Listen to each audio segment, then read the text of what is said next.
Alors, bonjour tout le monde, j'espère que vous allez bien. Mon nom est Claude Gélina et je vous parle en direct de mon studio virtuel à Lévis.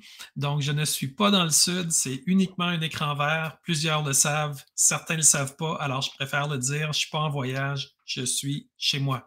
Sauf que j'ai décidé d'avoir un arrière d'écran qui est joli à regarder. Puis en ce 16 mai 2023, où on sent que le printemps est bien installé au Québec, on peut quand même rêver d'endroits merveilleux et paradisiaques comme ceux sur mon écran vert derrière moi. Alors aujourd'hui, plusieurs sujets qui vont vous passionner, j'en suis certain. C'est un regard un petit peu plus aiguisé sur l'actualité qui nous est amené. On a vu dans les réseaux sociaux beaucoup de gens qui, dans les derniers jours, ont partagé des images. Je vais juste diviser un petit peu mon écran. Ceux qui m'écoutent à la radio, je vais décrire ce que je vous montre aussi pour que vous ne manquiez rien. Vous avez sûrement vu le mot vaccination obligatoire du site web du Parti libéral du Canada, celui de Justin Trudeau, où la plateforme de 2021, très important de remarquer que ce n'est pas la plateforme de 2023 nécessairement, bien qu'il n'y ait pas de plateforme de 2023 encore, mais que la plateforme de 2021 soit encore valable en 2023.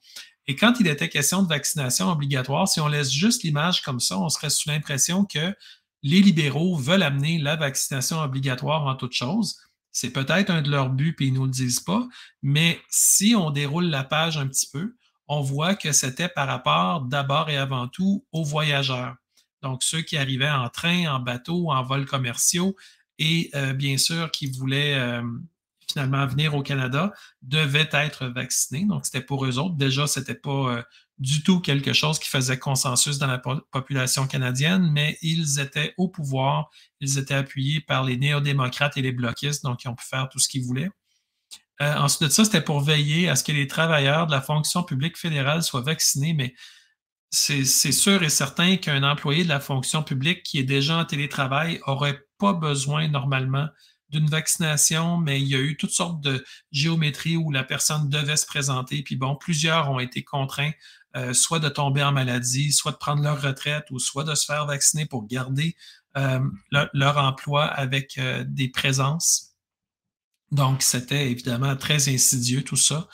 Et bien sûr, le troisième point, continuer de travailler dans les sociétés d'État et les lieux de travail sous réglementation fédérale. Ça fait beaucoup de lieux de travail et on l'a vu avec plusieurs employeurs qui finalement ont obligé leurs employés à garder leur statut vaccinal à jour pour pouvoir continuer à occuper des postes qui étaient enviables au plan salarial, mais qui devenaient tout à coup très pernicieux pour ces gens-là qui voulaient simplement vivre leur vie. C'était probablement pas dans l'agenda de personne d'aller se faire vacciner pour quelque chose. Donc, en créant le besoin, bon, ben, la vaccination obligatoire est un peu rentrée dans la nouvelle normale. Donc, je voulais juste vous en parler parce que plusieurs personnes étaient sous l'impression que les libéraux venaient de sortir ça, alors que ce n'est pas le cas. C'était en 2021 qu'il y avait sorti une plateforme qui disait ça. C'est une vieille idée. Il ramène simplement cette idée-là au goût du jour dans les réseaux sociaux via des gens qui l'ont relancé, si on veut. Donc, non, en 2023, on ne serait pas supposé parler de vaccination obligatoire nulle part, surtout pas après l'accident de train qu'on a vu dans les 3 dernières années, qui était extrêmement insultant pour quiconque est capable de regarder les chiffres avec un œil le moindrement critique. Je voulais également vous montrer, pendant que je vous parlais du Parti libéral, que lorsque le Parti libéral parle à sa base militante, il parle du mouvement. Donc, c'est intéressant la manière dont ils choisissent leurs mots, parce qu'évidemment, ils étaient contre notre mouvement anti-vax ou quoi que ce soit, mais eux autres parlent de leur mouvance à eux comme d'un mouvement. C'est quand même intéressant.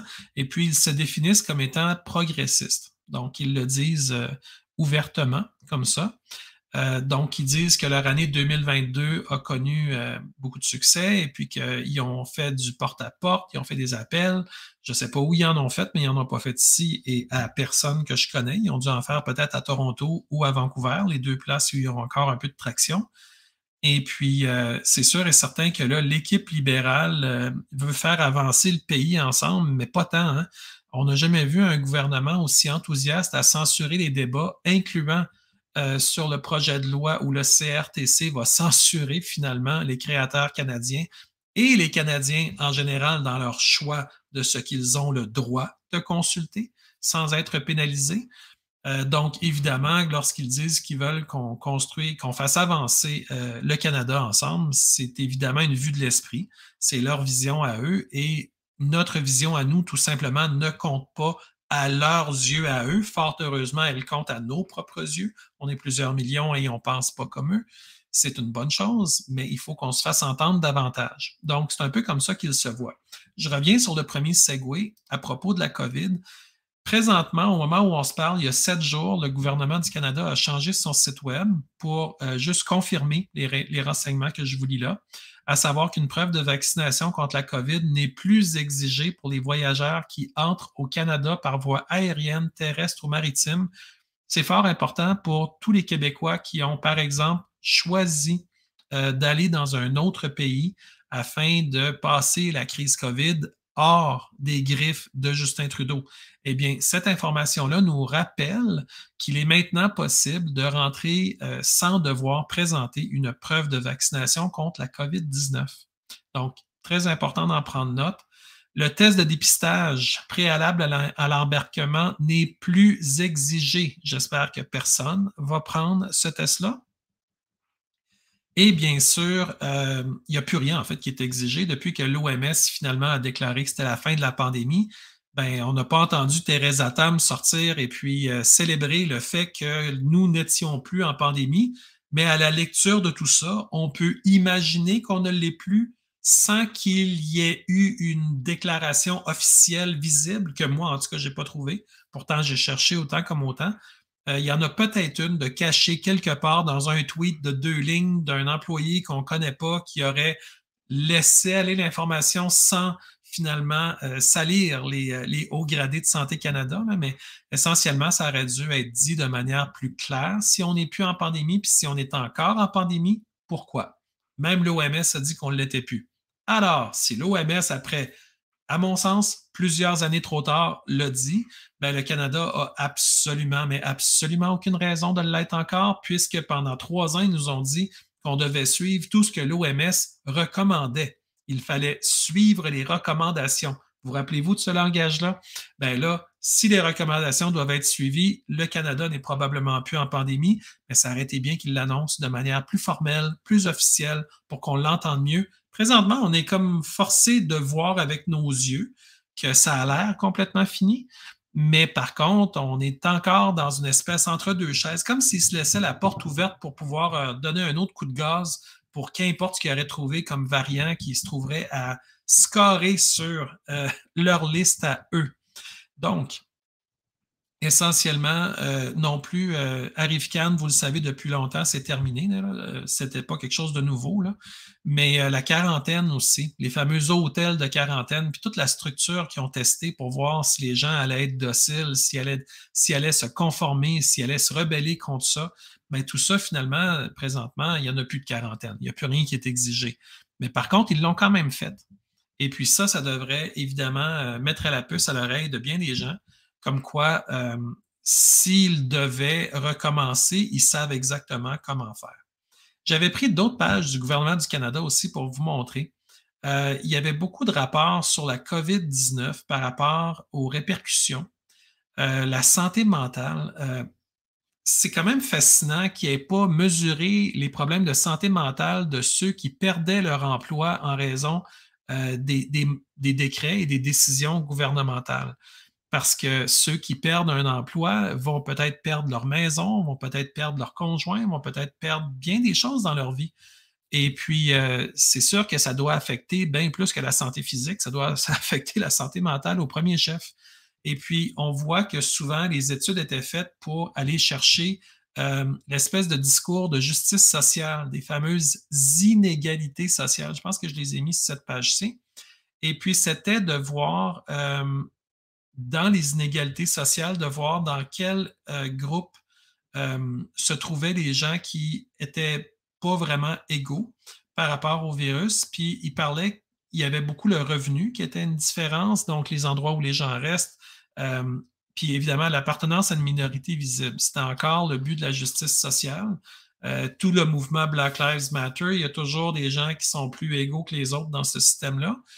Et puis, tous ceux qui ont récemment immigré au Canada, tous ceux qui sont nés à l'extérieur du Canada, tous ceux qui parlent ni le français ni l'anglais.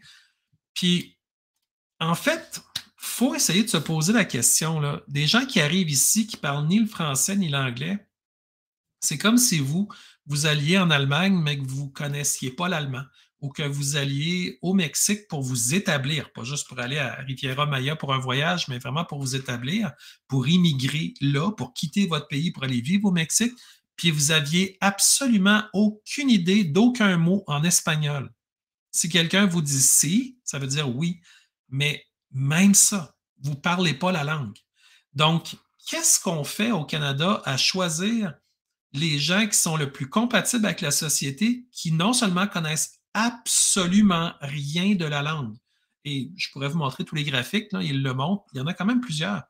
Puis, à quelque part, pourquoi c'est à tous les Canadiens d'apprendre à l'autre personne à parler la langue, alors que si quelqu'un veut aller travailler en Allemagne, ben, il va passer 3 mois chez Berlitz ou une compagnie comme ça, puis il va se faire montrer la langue avant d'aller intégrer l'équipe dans cet autre pays-là, ne serait-ce que pour être familier avec la langue, puis arriver, puis être capable de communiquer avec les gens. Comment ça se fait que ces choses-là ne se font pas à l'avance? C'est la preuve que le système d'immigration au Canada n'a pas été capable d'intégrer ce qui s'appelle les meilleures pratiques dans le domaine pour faire en sorte que les gens qui arrivent ici soient capables de se débrouiller. Puis imaginez si nous autres, on allait par exemple en Russie puis on ne parlait pas le russe, ben on dirait oh, il me manque des bouts, là. Je ne suis pas capable de suivre ce qu'ils me disent et puis je me sens un petit peu désavantagé finalement. Donc, ce serait normal que des gens qui viennent ici, non pas en touriste, mais qui viennent ici pour vivre, souvent avec leur famille, soient des gens qui puissent se préparer avant de venir ici à connaître la langue. Parce que là, on se rend compte qu'il y a eu des gens qui ont eu des difficultés avec la COVID. Euh, Parce qu'ils parlaient, ben, manifestement, dans les statistiques, ils le présentent comme étant ne parlaient ni l'anglais ni le français, mais à quelque part, est-ce que c'est vraiment la faute de la personne qui parlait ni le français ni l'anglais? Non. Il est venu ici pour améliorer son sort. On aurait probablement fait pareil, eût été qu'on était dans sa position. Mais par contre, c'est au moment de recevoir des statistiques finalement qui sont compilées de cette manière-là qu'on peut voir que finalement l'immigration au Canada, c'est quelque chose qui a besoin de beaucoup d'amour parce que présentement, premièrement, il y en a beaucoup trop. C'est insultant pour les immigrants parce qu'on les fait venir ici en leur promettant probablement mer et monde, puis ils arrivent ici puis ils comprennent que des logements, il n'y en a pas, que les maisons sont chères et sont vraiment difficilement disponibles. Pensez Toronto, pensez Vancouver. Et pour les gens qui sont ici, c'est pas juste d'accueillir quelqu'un dans le loyer à côté du vôtre, là, c'est plus que ça, c'est culturel. À quelque part, on amène des cultures différentes à pousser ensemble. Il faut être capable de donner la chance aux gens qui sont déjà là d'absorber tout ça, c'est beaucoup. Déjà, si on dit à quelqu'un, tes voisins vont changer, on dit, oh là là, il faut que j'aille leur dire bonjour, il faut que je me prépare pour les prochains, comment ça va être, est-ce qu'on va avoir un petit peu le même équilibre qu'on avait avec les anciens, puis tout ça. Puis là, tout à coup, il y a des centaines et des centaines de milliers de nouveaux arrivants qui arrivent. Eux autres, ben, ils font face à des gens qui nécessairement prennent un pas de recul en disant, oh là là, ben là, c'est quoi ton nom, d'où tu viens, puis tout ça. Puis là, s'il y a un problème de communication au niveau de la langue, là, ça devient un peu plus compliqué.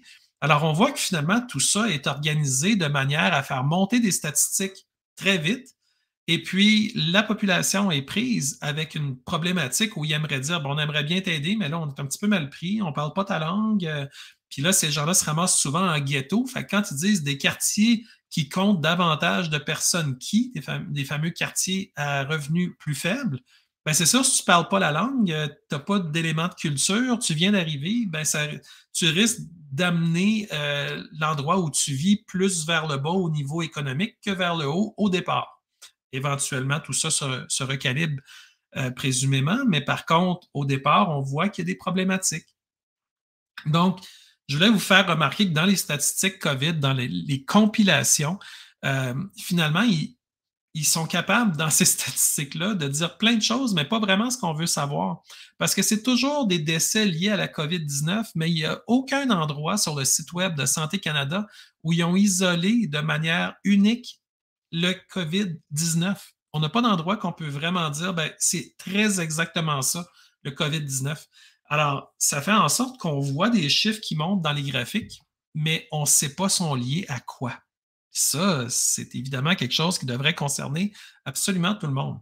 Donc, euh, il y avait donc des conclusions qui ont faites, mais c'était des conclusions prévisibles par rapport à leurs attendus à eux. Là. Euh, il y avait aussi ce segment-ci que je voulais vous montrer parce qu'il y a des gens qui disent la COVID, ça a coûté cher au Canada, mais ça a coûté cher aux Canadiens à l'extérieur du Canada aussi. Quelqu'un me disait, voyons, on n'a pas pu payer pour ça, c'est juste pour nous autres qu'on paye. Non.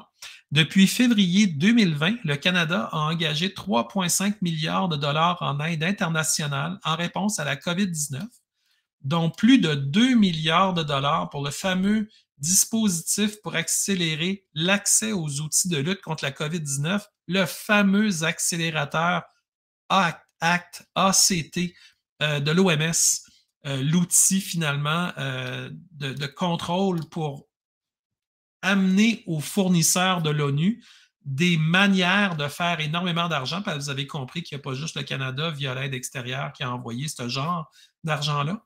L'autre point, c'était environ 1,4 milliard de dollars pour financer des programmes d'aide humanitaire et d'aide au développement afin de répondre aux besoins immédiats causés par la pandémie. Donc, juste pour vous dire, c'est évidemment, encore une fois, des manières de canaliser de l'argent vers des fournisseurs. Parce que pensez pas qu'il y a, je ne sais pas, 400 millions de dollars qui est envoyé, je ne sais pas, au Bénin, à Turquie, ou n'importe quel autre pays qui en a profité d'une manière ou d'une autre.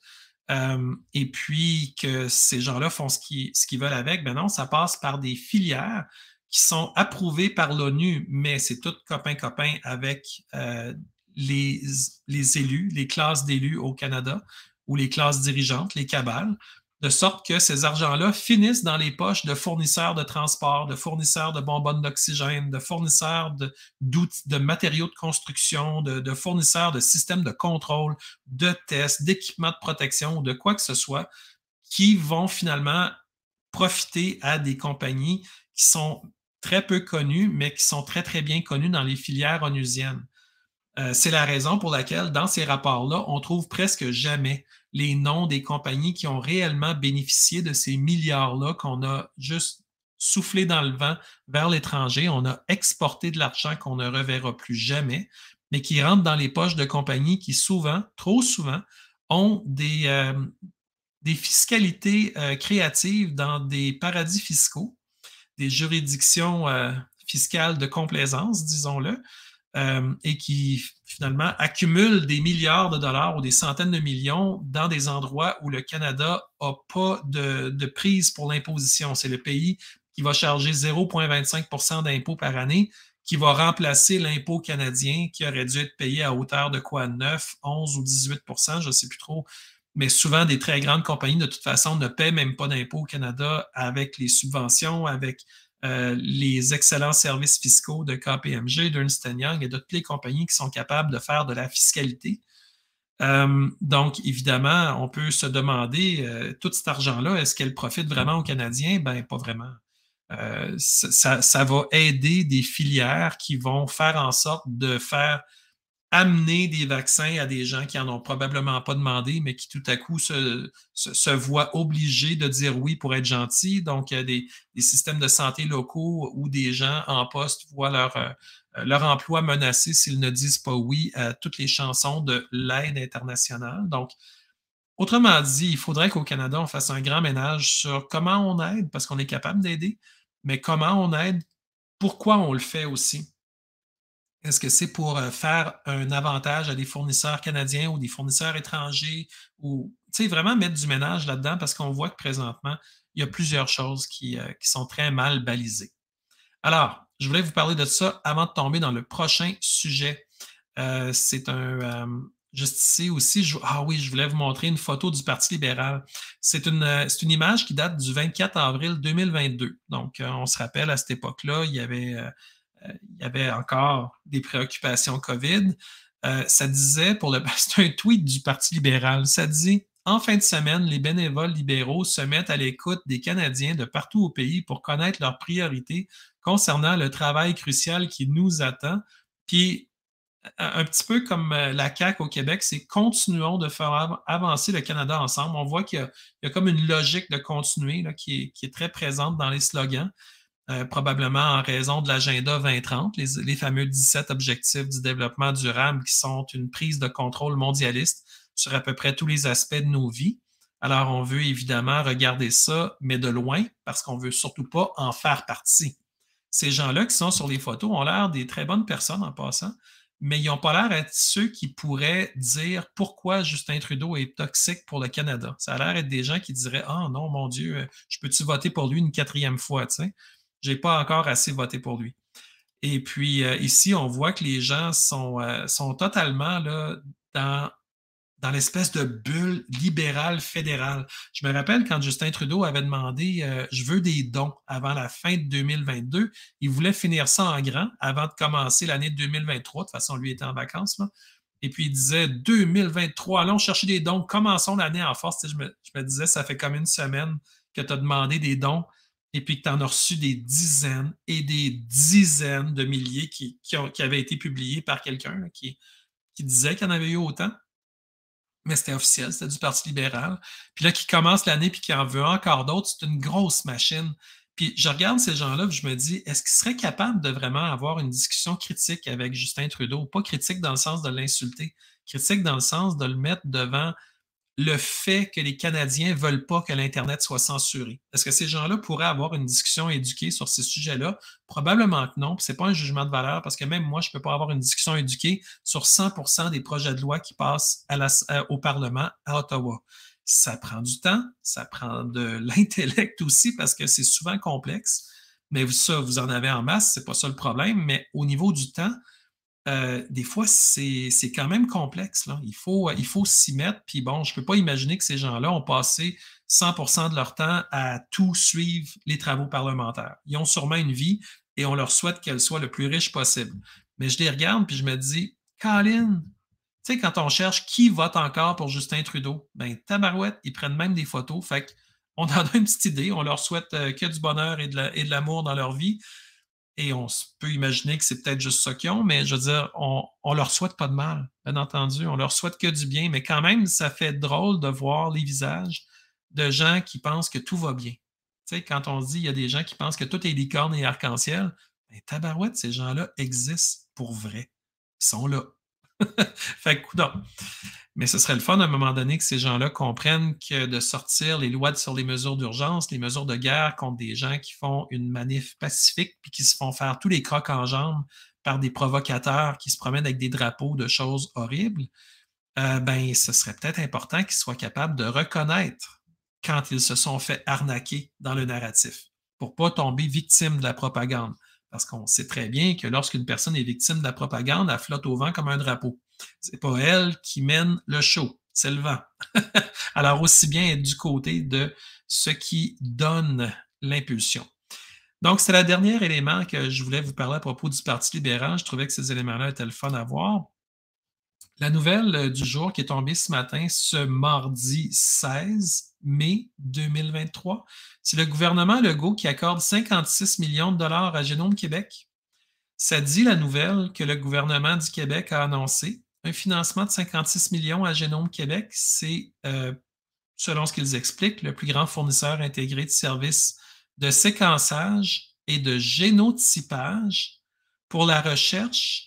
Puis là, il y a un autre élément que moi, j'ai vraiment flashé là-dessus, puis j'ai été faire des recherches après, là. C'est et de biopuces au Canada.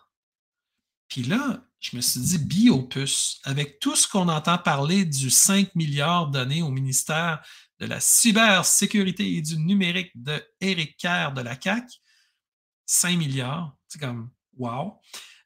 Tout à coup, 56 millions, comme par magie, après les 3 ans de crise COVID qu'on a vécu, s'en vont pour Génome Québec qui fait des biopuces. Puis avec les années, j'ai appris à voir que ce qu'ils disent à la fin des phrases dans ces communiqués-là, souvent, c'est ce qu'il y a de plus important parce que c'est ce qu'il y a de plus récent qu'ils viennent de rajouter à un narratif qui était déjà construit. Donc, des biopuces. C'est quoi ça, des biopuces? Parce que ce serait important de bien savoir de quoi on parle, hein? Eh bien, j'ai fait la recherche, puis j'espère que tout le monde vous êtes abonné à mes notes utiles de Claude Gélina dans Substack. Eh oui, substack.com. Donc, j'ai fait un article qui s'appelle Vos fonds publics, 56 millions de dollars à Génome Québec. Et à quoi peuvent servir ce. Parce que quand on dit des biopuces, en réalité, c'est des puces à ADN. Ouais. J'avais été chercher dans Wikipédia un petit extrait qui était intéressant. Il faut savoir que les puces ADN, donc ça dit biopuces dans le communiqué officiel, là, mais on comprend très bien que c'est des puces à ADN, puis qu'on peut également appeler des puces à gènes. OK? Voyez-vous comment est-ce qu'on commence à s'en venir proche de plusieurs concepts qu'on voit circuler depuis 3 ans, là? Donc, il faut savoir que le principe des puces à ADN pas repousse, mais repose sur la propriété que possède l'ADN dénaturé à simple brin, les simples brins, de reformer spontanément sa double hélice lorsqu'il est en présence d'un brin complémentaire. Donc ça, ils appellent ça la réaction d'hybridation. Vous avez, je crois, presque tous vu des vidéos, que ce soit sur YouTube ou ailleurs, où la technologie CRISPR ou CRISPR-9 va amener un élément supplémentaire à l'ADN pour remplacer quelque chose qui avait précédemment été enlevé. C'est le copier-coller de l'ADN. Et puis ça, c'est ça, les biopuces. Donc, imaginez, Génome Québec vient de recevoir des dizaines de millions de nos dollars pour faire, entre autres, ça. Ils font également du séquençage, mais ils font, entre autres, ça aussi. Donc, dans l'article, je ne vous le lirai pas, faites-vous-en pas. Vous pourrez aller le lire et je vous invite d'ailleurs à le faire pour comprendre qu'est-ce qui se passe réellement. J'explique que finalement, il y a peut-être des parallèles à faire entre cet argent-là nouveau qui arrive à Génome Québec et ce qu'on a vécu depuis 3 ans avec l'immense poussée pour insérer des mixtures expérimentales qui font usage de l'ARN messager, qui va avoir comme mission d'effectuer un changement du comportement de certaines cellules qui peuvent à ce moment-là produire des protéines spike, des spicules, des glycoprotéines. Donc, est-ce qu'il y a des dangers? Est-ce qu'il y a des risques? Bien, tout ça, ça se passe derrière un voile. On ne sait pas ce qui se passe à Génome Québec, honnêtement. On n'en a à peu près aucune idée. Et dans leur communiqué de presse, on n'apprend pas grand-chose. On apprend un petit peu quel est l'argent qui va être investi là-dedans, où est-ce qu'elle va aller. On apprend que, évidemment, sans aucune surprise, le CHU Sainte-Justine à Montréal a apporté une contribution supplémentaire, notamment en assurant la mise à niveau des locaux hébergeant le Centre d'expertise et de services de Génome Québec. Ça fait beaucoup de mots, hein? Beaucoup de mots qu'il faut tout le temps garder à l'esprit pour comprendre de quoi on parle. Et puis, faites juste regarder comme Pierre Fitzgibbon. Son ministère, c'est le ministère de l'Économie, 1, de l'Innovation, 2, et de l'Énergie, 3. Mais c'est pas tout, parce que Fitz, il est ministre responsable du Développement économique régional, 4, et, puis c'est pas assez, là, et ministre responsable de la métropole, 5, mais c'était pas encore assez. Et de la région de Montréal, Pierre Fitzgibbon. Donc, imaginez, juste dans le communiqué de presse, vous pouvez le voir avec vos yeux, ceux qui me regardent par YouTube, par Rumble, par Odyssey, par BitChute, ou par Twitter, ou par Facebook, avec les liens. Ça a pris littéralement 2 lignes complètes juste pour dire les titres gouvernementaux, provinciaux de Pierre Fitzgibbon. Est-ce que vous pensez que cette personne-là, qu'importe son talent, qu'importe son habileté, qu'importe ses compétences, est capable de vraiment offrir le meilleur de lui-même sur tous ces fronts-là en même temps? Puis c'est pas des petits ministères, là. De l'économie, ça devrait être un ministère en soi complètement isolé de tout le reste. tellement il faut que les chiffres alignent, puis il faut que ça le fasse dans le bénéfice des Québécois. Ensuite de ça, de l'innovation. Celui-là est peut-être plus léger un peu, mais pensez-y une seconde. À peu près tout ce qu'il y a d'annonces sur le terrain passe par le ministère de l'Innovation. Alors, il est tout le temps pris à aller voir des usines, à serrer des mains. C'est très populiste, mais à quelque part, on s'attendrait à ce qu'il y ait un ministre à temps plein juste là-dessus. On parle quand même de notre avenir collectif. Enfin bref, je ferme la parenthèse. Je voulais vous amener pas sur ça. Puis en passant, il l'a annoncé avec le ministre Christian Dubé, ministre de la Santé, le ministère qui a plus de 50 du budget du Québec qui lui est donné, ou via lequel tout ça est redistribué à travers le réseau de la santé. Et puis, je voulais vous montrer à la toute fin de ce communiqué-là de 2 pages, il y a une ligne, une citation, ça dit « Les fonds investis par Génome Québec proviennent du ministère de l'Économie, de l'Innovation et de l'Énergie du Québec. » Ça provient également du gouvernement du Canada par l'entremise de Génome Canada et de partenaires privés. Mais il n'y a aucun des partenaires privés qui est nommé non seulement dans le communiqué, mais il n'y en a pas non plus qui sont nommés dans le site web de Génome Québec. Alors, j'ai cherché autant comme autant et je ne les ai pas trouvés. Par contre, j'ai trouvé qu'il y avait des travaux de recherche qui étaient faits, par exemple, comme ici.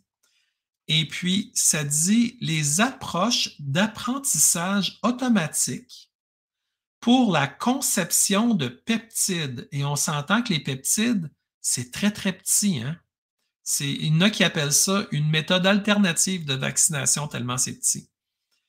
De peptides antimicrobiens, déjà là, c'est comme le Roundup Ready, c'est pour enlever les mauvaises herbes, mais est-ce que ça tue juste les mauvaises herbes? Fait que quand moi, je vois le mot antimicrobien comme ça dans une phrase, première question que je me pose, c'est OK, ça va tuer des microbes, lesquels? Est-ce qu'il va y en avoir des bénéfiques qui vont se faire tuer dans l'eau? On ne sait pas. Les antibiotiques nous ont habitués à être extrêmement prudents avec justement le fait que ça pouvait passer la gratte pas mal pour tuer la microbiote intestinale. Donc, je relis la phrase, une approche d'apprentissage automatique pour la conception de peptides antimicrobiens bioactifs et pour cerner le réseau de régulation génétique pertinent. Donc, il y a eu 1,428 millions de dollars qui a été donné à Yoshua Bengio et à Yves Brun. On peut s'imaginer qu'ils n'ont pas de misère à payer leur loyer. Ils sont dans le concours qu'ils ont gagné, c'était le programme de financement de recherche stratégique IVADO. Donc, le thème, c'est l'intelligence artificielle en santé. Mais si vous regardez dans le titre, il n'y a pas le mot intelligence artificielle, ils ont utilisé le mot approche d'apprentissage automatique. Alors, quelqu'un qui lit vite pourrait penser que, de l'apprentissage automatique. Ah, mon Dieu, ben, il y a un logiciel, puis le logiciel, ils l'ont programmé, puis ça apprend des choses en regardant. Mais le mot intelligence artificielle n'est pas tant nommé, là. Et pourtant, il est là.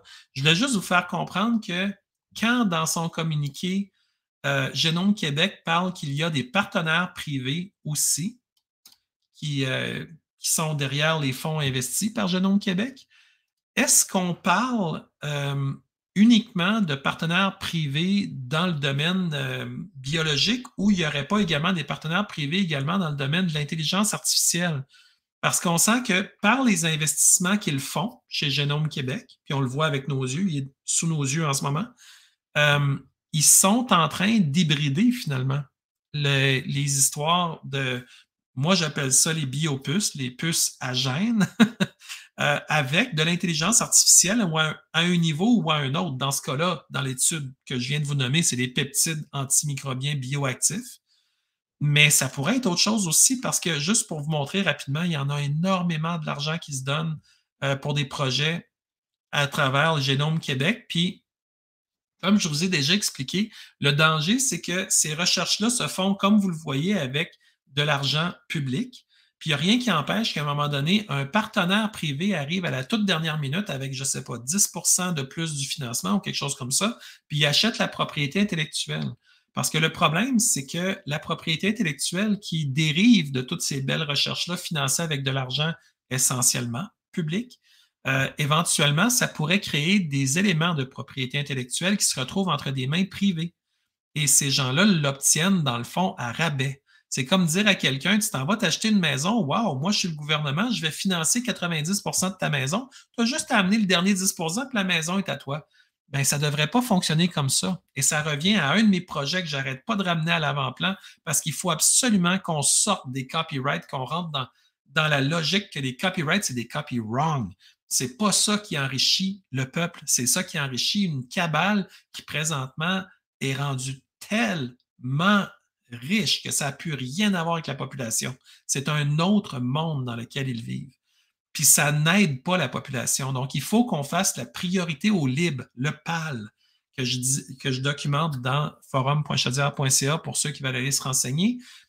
La priorité au libre est toute simple. Tout ce qui se donne en argent public doit obligatoirement exiger que 100% des découvertes ou même des résultats des recherches soient en open source, donc en libre. Ça voudrait dire que lorsque, mettons, le gouvernement met 6 300 000 via Génome Québec dans l'application de la génomique pour améliorer les systèmes de traitement des zones humides pour l'assainissement des eaux traitées dans les environnements nordiques. Ça, c'était pour un concours en environnement. Donc, il faudrait que ça aille en logiciel libre pour pas qu'on aille à repayer quelques droits éventuellement sur une découverte qui est faite puis qui est ramassée par un privé à un moment donné. Ou encore, s'il y a, je ne sais pas, 30 personnes qui travaillent là-dessus, bien que les 30 puissent puiser à travers l'immense corpus qu'ils vont avoir créé pour eux-mêmes lancer leur propre entreprise plus tard ou avec des services qui sont connexes. Ça ferait en sorte de multiplier l'entrepreneuriat au Québec. On cherche souvent des solutions. Moi, c'en est une que je vous amène et que j'attends que tout le monde puisse un peu aller s'informer. Ce n'est pas à moi à faire tout le travail, c'est à vous aussi. Puis d'aller vous renseigner sur pourquoi je mets autant d'emphase sur la priorité au libre, parce que c'est une solution qui est durable, qui est bonne, qui est à notre portée, puis qui justement peut changer les choses rapidement. Donc, je vous invite à continuer de vous renseigner parce que je le sais que vous le faites déjà, mais faites-le parce que si on ne le fait pas tout le monde ensemble, eh bien, on manque une opportunité de faire de la pression sur le gouvernement pour amener l'open source en toute chose. Tout ce qui touche à l'argent public au Québec devrait tout être open source. Même les logiciels Microsoft, Word, Excel, PowerPoint, il n'y a aucune raison à ce point-ci dans le temps avec les très excellentes alternatives open source, incluant celles qui sont offertes en SaaS, Software as a Service, donc via l'info nuagique. On ne serait même plus obligé d'installer ces logiciels-là sur les machines. Il pourrait simplement y avoir un accès dans le nuage et ça fonctionnerait. Puis il n'y a aucune raison avec les gros centres de données qui se bâtissent au Québec qu'on n'ait pas nous-mêmes au gouvernement nos propres nuages. C'est peut-être un peu ce qu'Éric Kerr veut faire avec le ministère de la cybersécurité et du numérique, mais c'est tellement pas clair ce qu'il veut faire. Il n'y a tellement pas de transparence avec la CAQ qu'on ne peut pas vraiment savoir si c'est ça qui va se mettre en place. Donc, on peut juste le deviner, on peut juste l'imaginer. Et pour l'instant, ben, on n'a pas tous les détails. Donc, je vous parle de tout ça parce que, vous savez, je vais juste remettre la caméra en plein écran. Si on ne s'occupe pas de ce que Génome Québec fait aujourd'hui, c'est un peu comme de ne pas s'occuper il y a 3 ans de se poser des questions sur les 2 semaines pour aplatir la courbe. Vous en rappelez-vous, les 2 semaines d'Horacio Arruda pour aplatir la courbe, à quel point les gens disent « Ah oui, un petit effort de 2 semaines. Si tu ne fais pas ton effort, ben, tu n'es pas quelqu'un qui est sérieux par rapport au gros travail que la CAQ fait. » Puis c'était de toute beauté de voir ça. Ben, là, c'est le temps de s'interroger. Comment ça se fait que Génome Québec va finalement mettre dans une phrase, dans son communiqué, qu'ils font du biopuçage? Des biopuces. Qu'est-ce qui va advenir de ça? Puis dans mon article que j'ai écrit dans Substack, j'ai été plus loin pour les termes. Qu'est-ce que ça veut dire tout ça techniquement? Parce que je sais que ceux qui me suivent aiment aller technique. Alors, j'ai mis les petites informations. Je n'ai pas été trop loin non plus, là, mais j'ai été assez loin pour ceux qui veulent savoir très exactement qu'est-ce que les biopuces peuvent faire. J'ai été assez loin, à tout le moins, pour que vous puissiez faire un trait d'union avec l'ARN messager. Et on a quand même eu 3 ans d'injection assez non-stop d'ARN messager dans des Canadiens. Ce qui fait qu'aujourd'hui, il faut se poser la question, pourquoi tout à coup l'intérêt pour les biopuces? C'est quoi l'intérêt là? C'est l'ADN est définitivement visé par la recherche, puis ça peut être bienveillant comme ça peut ne pas l'être. Tout est dans le pouvoir de l'intention, puis actuellement, c'est un peu ça le problème. Au-delà de la propagande des communiqués de presse, puis de la propagande d'États mondialistes en général, où est-ce que les agendas étrangers de l'ONU passent presque toujours avant les agendas qu'on a ici, que ce soit des villes contenues ou des villes 15 minutes, où on les appellera comme on voudra, mais de limiter l'accès plein et entier à l'ensemble du réseau, mais de restreindre ça. Tous ces agendas-là ne viennent pas du Québec. Ce pas les Québécois qui ont dit « Ah mon Dieu, il faudrait qu'on ait des villes 15 minutes. » De toute manière, j'espère tout le monde, vous avez compris que vous pouvez voir, personne ne peut avoir en fait une aréna, un hôpital, un centre d'achat, deux écoles, une secondaire, une primaire, une université, un collège à 15 minutes de chez vous. Oubliez ça, là. Ça n'arrive pas. C'est comme la carte blanche pour soit bâtir en hauteur comme en Chine, ou soit décevoir tout le monde. Parce que là, ils vont créer des attentes, mais ça n'arrivera juste pas. Puis c'est sûr que les gens vont devoir se déplacer continuellement plus loin que les 15 minutes. Puis ça va également être quelque chose qui pourrait amener des limitations importantes aux gens qui veulent travailler. Puis on comprend que les gens veulent aller à quelque part pour travailler non seulement ensemble. Pensez à des gens qui dansent ensemble, qui travaillent pour des ballets ou des troupes de danse ou qui font de l'exercice ensemble. On peut imaginer toutes sortes de versions d'amélioration technologique, mais à quelque part, l'expérience humaine ne se remplace pas. Et si on vient à un moment donné que les gens disent, ben non, mais on remplace ça par de la technologie, il faut que tout le monde se pose la question, ça va où? Où est-ce que ça termine tout ça? On peut améliorer notre vie avec différents éléments de technologie. D'ailleurs, vous m'écoutez à travers une plateforme qui justement fait usage de technologies avancées. On appelle ça du streaming vidéo et vous en profitez autant que j'en profite. Donc, il y a des gens qui s'en servent pour faire du bien, il y en a d'autres peut-être qui se servent de ça pour faire de la propagande et peut-être pour censurer ceux qui n'ont pas les mêmes idées qu'eux. Et là, on voit que le CRTC va faire des consultations. D'ailleurs, impliquez-vous, puis allez leur dire à quel point vous ne voulez pas du CRTC dans les affaires de diffusion canadienne au sens large. Il aurait dû rester juste au niveau de la radio et de la télévision. C'est un non-sens que le CRTC, le dinosaure, vienne se traîner dans l'Internet et finalement ralentisse le groupe de manière absolument spectaculaire et donne finalement, par la force des choses, la préséance aux lobbies qui sont déjà très forts dans le CRTC. Donc, c'est pour ça que les petits créateurs canadiens, on est positionné pour se faire lessiver complètement et ça va probablement détruire une grosse partie du discours au Canada, puisqu'on pourrait être visé par de l'emprisonnement, par des amendes. Il y a toutes sortes de choses qui vont être discutées avec les consultations au CRTC. J'espère que les gens vont se manifester. Mais le ministre du patrimoine, Pablo Rodriguez, mâchait pas ses mots. Autant il disait que ce n'était pas censé nous toucher, autant on sentait bien que si c'était vraiment son intention, il ne l'aurait pas mis dans les mots. Or, les amendements qui avaient été demandés pour que le texte soit assoupli et qu'on ne soit pas visé n'a jamais été enlevé et même a été intentionnellement maintenu. Alors, ce ne serait pas la première fois que les libéraux fédéraux nous envoient des mensonges au visage en nous disant que c'était la réalité parce que c'est eux qui le disaient, il fallait les croire sur parole. Donc, c'est à nous d'être de plus en plus avisés par rapport à ces choses-là pour ne pas laisser passer finalement des situations qui sont de toute évidence inadmissibles.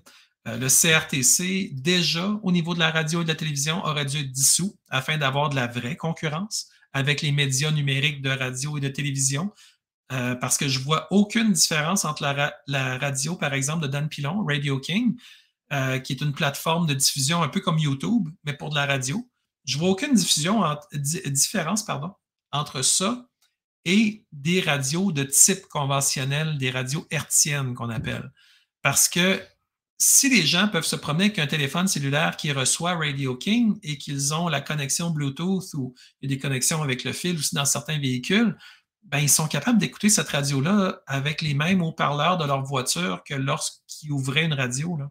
De toute manière, les radios maintenant sont toutes rendues numériques de toute manière.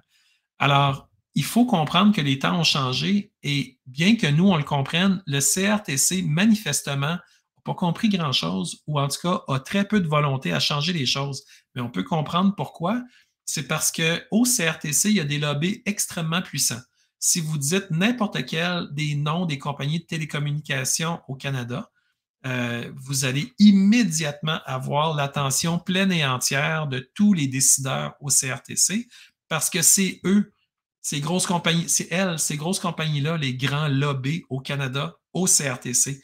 Donc, imaginez-vous pas que ces grandes compagnies-là, qui sont beaucoup du côté du pouvoir, vont soudainement travailler pour la liberté d'expression. Peut-être qu'ils vont essayer d'aller vers le maintien maximal de leur marché, donc pas trop froisser la clientèle, mais ils n'ont pas été nécessairement les grands défenseurs de la liberté d'expression.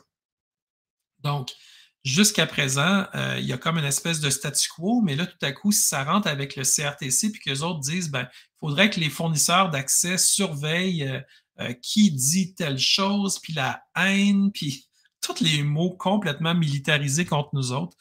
Euh, Puis là, ben, on sent que le CRTC pourrait avoir des alliés de taille parce qu'imaginez si le fournisseur d'accès Internet fait le sale boulot pour le CRTC, le boulot de surveillance, le boulot de censure jusqu'à un certain point, comment est-ce qu'il pourrait avoir des petits nananes par la porte d'à côté pour la partie radio ou télévision? C'est toutes des vases communicants, puis les lobbies sont extrêmement puissants.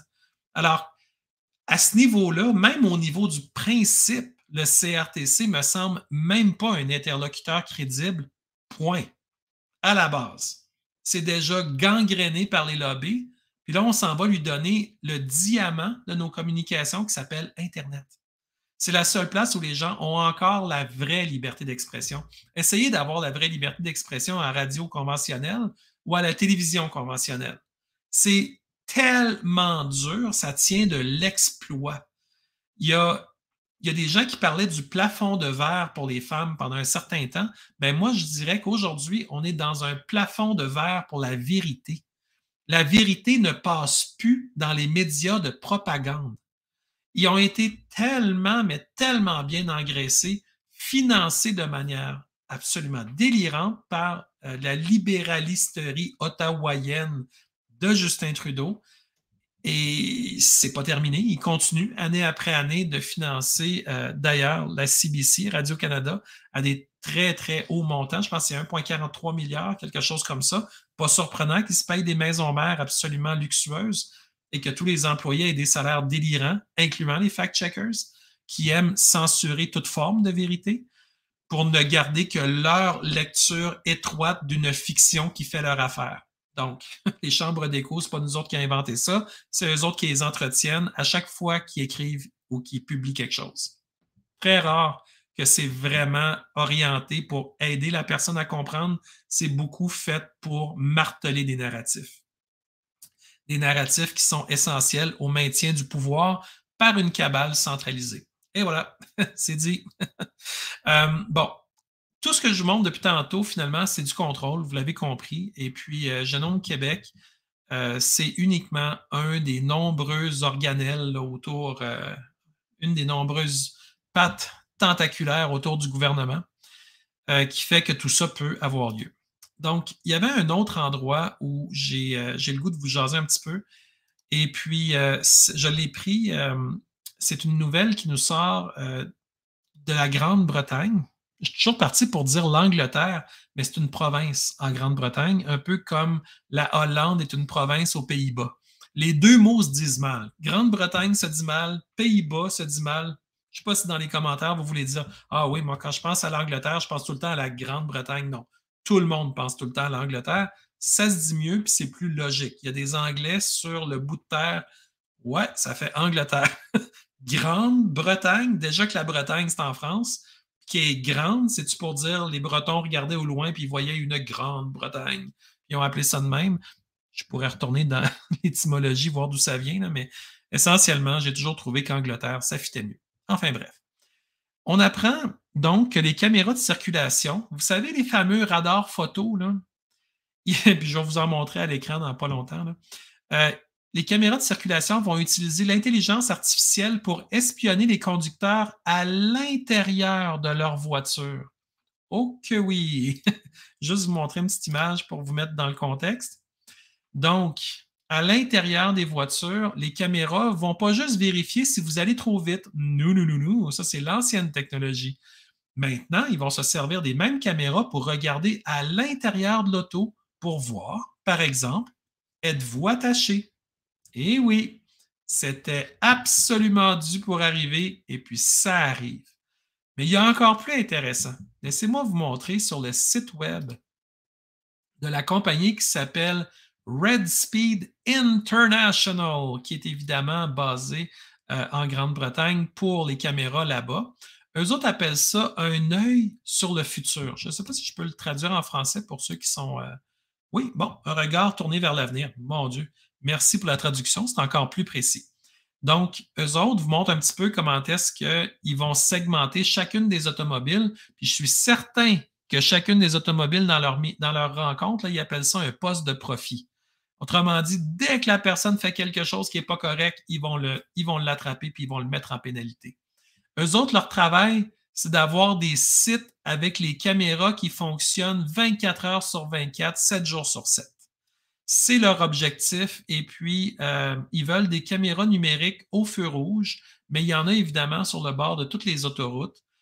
En Angleterre, c'est rendu qu'ils ont, eux autres, cette compagnie-là, ont 90% des 750 plus caméras d'application de la loi de Londres.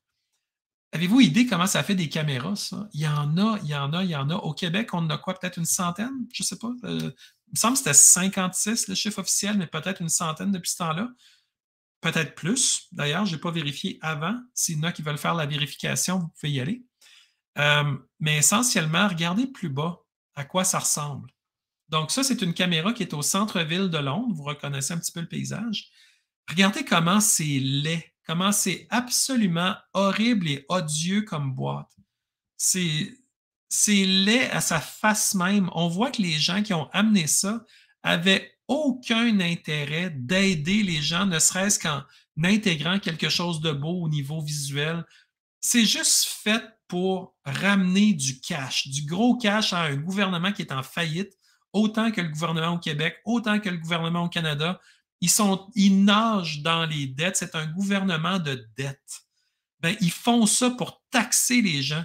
Puis c'est parce qu'on devrait avoir le droit de se promener à 110 ou à 120 parce qu'on dépasse, puis c'est plus sécuritaire parce que le camion, il chambranlait dans la rue avant, fait qu'on dépasse. Puis non, maintenant, il faut tout le temps avoir un élément de plus qu'il faut regarder, voir si on n'est pas en train de se faire prendre par ces caméras-là. Fait que on voit les édifices très métallisés derrière, puis la boîte très métallisée de ces caméras-là, parce qu'ils savent que c'est des caméras détestables, puis ils savent que les caméras sont des cibles pour les gens qui vont vouloir les briser pour en finir avec le contrôle. Donc, ils essayent de les faire en métal pour protéger ces caméras-là, non pas des intempéries, mais du moment où les gens vont se réveiller. Donc, ils ont déjà compris que ce qu'ils font, c'est absolument pas reçu au niveau social. Mais regardez plus bas, cette même caméra-là. OK? Eux autres, ils vendent ça comme toutes les solutions dont vous aurez besoin. Donc, on peut imaginer qu'à Transport Québec ou quelque chose comme ça, il y a des gens qui regardent ça en disant oh mon Dieu, ça nous prendrait ces belles caméras-là, ou ici aussi, où ils regardent un peu. Je pense que notre fournisseur à nous, il était américain pour les caméras au Québec. Mais regardez, vous savez à quel point j'aime la Tartarie, comment j'aime regarder les édifices pré-mud flood, comment l'architecture absolument fabuleuse de ces édifices-là est belle. T'sais, on a de la misère à même entretenir ces édifices-là, tellement sont majestueux. Okay? D'ailleurs, vous voyez à plusieurs endroits, il n'y a même pas de fenêtres, ils les ont comme bouchées. Puis c'est clair qu'on n'a pas les technologies aujourd'hui pour reproduire la magnificence de ces édifices-là. D'ailleurs, on n'en construit plus, c'est juste des blocs. Mais regardez à quel point c'est laid, cette caméra-là. Puis je me suis dit, au-delà de la caméra elle-même, qui est conçue avec une version 2.0 pour venir vous observer à l'intérieur de la voiture, si vous allez à Londres et que vous conduisez une voiture, attendez-vous à sourire devant les caméras parce que vous allez probablement être regardé de beaucoup plus près que vous pensez. Puis pensez pas que ça va rester juste à Londres puis en Grande-Bretagne. Ça va éventuellement, probablement traverser au Québec. Donc, de voir la caméra qui représente toute la laideur des cubes, de la métallisation excessive et du vite, vite, vite le moins possible, ça représente tellement bien l'ancien monde de beauté infinie, puis le nouveau monde de nivellement par le bas. Puis ceux qui n'ont pas vu la photo, prenez la peine de venir sur YouTube et regardez la vidéo. Puis regardez l'image, vous allez voir, c'est frappant. Si vous voulez en description, tout à l'heure, je mettrai un lien d'ailleurs vers à peu près tout ce que j'ai parlé, incluant ça, pour que vous puissiez aller voir. Puis cette réflexion-là, je pense que ça fait longtemps que vous l'avez parce que vous les voyez, les cages à poules qui montent sur le bord des autoroutes. Vous le voyez bien que ce n'est pas fait pour l'épanouissement des gens. C'est fait pour les ramener dans le plus petit et le plus contenu possible. C'est de les rendre petits, de les garder contraints, de les garder malades, de les garder petits dans leur tête, dans leur psyché, puis de les garder surveillés sous contrôle. Imaginez comment qu'une machine de même s'intègre à la perfection avec l'idée qu'on a vue à Oxfordshire des villes 15 minutes. C'est fait pour ça. Non seulement ils ont vendu l'idée en disant que c'était pour t'attraper quand tu allais trop vite, mais en réalité, aujourd'hui, on comprend que c'est vraiment pour t'observer même dans ta voiture. Puis comment assurer que si c'est installé en milieu urbain pour les lumières, regardez, je pense qu'il y en a même un petit peu plus bas sur la page, comme ici, qui nous dit qu'il ne ramasse pas également toutes les personnes qui se promènent sur les trottoirs autour? C'est important de discuter de ces choses-là. Puis regardez la lumière qu'ils ont mis ici, juste à côté. C'est les nouvelles lumières à diode électroluminescentes, les LED. Alors, vous voyez, ils sont en train de nous programmer une nouvelle normale qui ne ressemble absolument pas à ce que nous voulons, nous. Ils sont en train d'implanter leur plan de pas à pas. C'est la raison pour laquelle il faut s'impliquer au municipal, au régional, au provincial, au fédéral, puis l'international. On ne peut juste pas, à moins d'être dans une ONG qui, pour être avec l'ONU, doit adhérer aux 17 objectifs de développement durable. Donc déjà, avec la haine et tout ça, notre discours n'est même pas admissible. Donc, on est complètement shut off et de tout ce qui est international avec notre discours. Donc, il faut qu'on comprenne que tout ça, ça fait partie d'une approche qui est beaucoup plus large. Donc, j'arrête l'écran. J'aurais eu d'autres nouvelles à vous montrer. J'en avais plein d'autres. Je vais sûrement refaire une autre vidéo. Mais je tiens à la fin de la vidéo comme ça à vous remercier. Vous savez que je suis encore shadow banné depuis le 25 avril dans Facebook. Il n'y avait absolument aucune raison pour laquelle ils m'ont shadow banné. Ils ont juste décidé, pouf, comme ça, de le faire pour non pas 9 jours ou 24 heures. Non, non. 90 jours. Moi, je suis sur la liste des VIP de la censure. Il faut me censurer et ils le font probablement avec une grande joie. Ils me laissent tout le temps entre les deux comme un 2-3 jours où est-ce que là, je peux rejoindre exceptionnellement des gens dans le fil de nouvelles habituel de Facebook. Puis après ça, pouf, ils recoupent. Tout de suite pour être sûr que je puisse jamais être capable de vous parler. Donc, ça crée un système vraiment spécial où est-ce que je parle un petit peu de la censure. Puis c'est tout le temps les mêmes qui me lisent parce que c'est tout le temps les mêmes courageux qui viennent me lire. Fait qu'eux autres, ils disent ah, Claude, pourquoi tu parles tout le temps de la censure? Tu t'en as parlé déjà avant.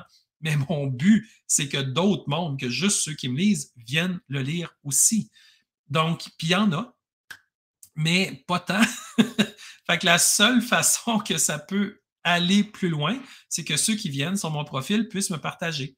Il y a vraiment une belle collection de publications. Pour ceux qui veulent me partager, ben c'est un beau geste à faire parce que ça me permet de sortir du shadow banning.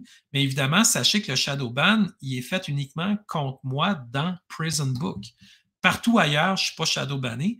Donc, si vous venez dans VK, dans Twitter, dans MeWe, dans Gab, dans WeGo, c'est des grosses plateformes. Les plateformes comme Buy Me a Coffee, que je trouve ça tellement le fun, ça ne coûte pas cher, ceux qui veulent m'aider avec un don récurrent. Fait que c'est quelque chose qui m'aide de manière récurrente. Locals, là aussi, vous pouvez m'aider. Locals.com, il y a ma communauté là. Écoutez, suivez simplement votre intuition, où est-ce que vous avez le goût, mais vous aussi, si vous êtes encore pris uniquement dans l'écosystème de Facebook, demandez à quelqu'un de vous donner un petit coup de pouce, puis sortez. Parce que vous allez voir, c'est pas mal plus le fun ce qu'on se dit à l'extérieur parce qu'on est capable de dire la vérité sans continuellement avoir un pied sur le frein. Alors, merci à vous d'être là. Merci d'avoir été aussi nombreux à m'écouter malgré la censure. Parce que si ce n'était pas de la censure, nos chiffres seraient beaucoup plus élevés. Mais évidemment, en pleine période de censure, ben, il y a ça. Et puis, merci d'écouter votre cœur. Je le sens. Vous êtes dans des bonnes vibrations. Vous êtes fort. Vous êtes capable de relever tellement de choses, mais en même temps, on se ménage pour essayer d'être capable de continuer à durer. Alors, merci à vous. Puis, je vous souhaite de passer une magnifique journée. On se dit à bientôt.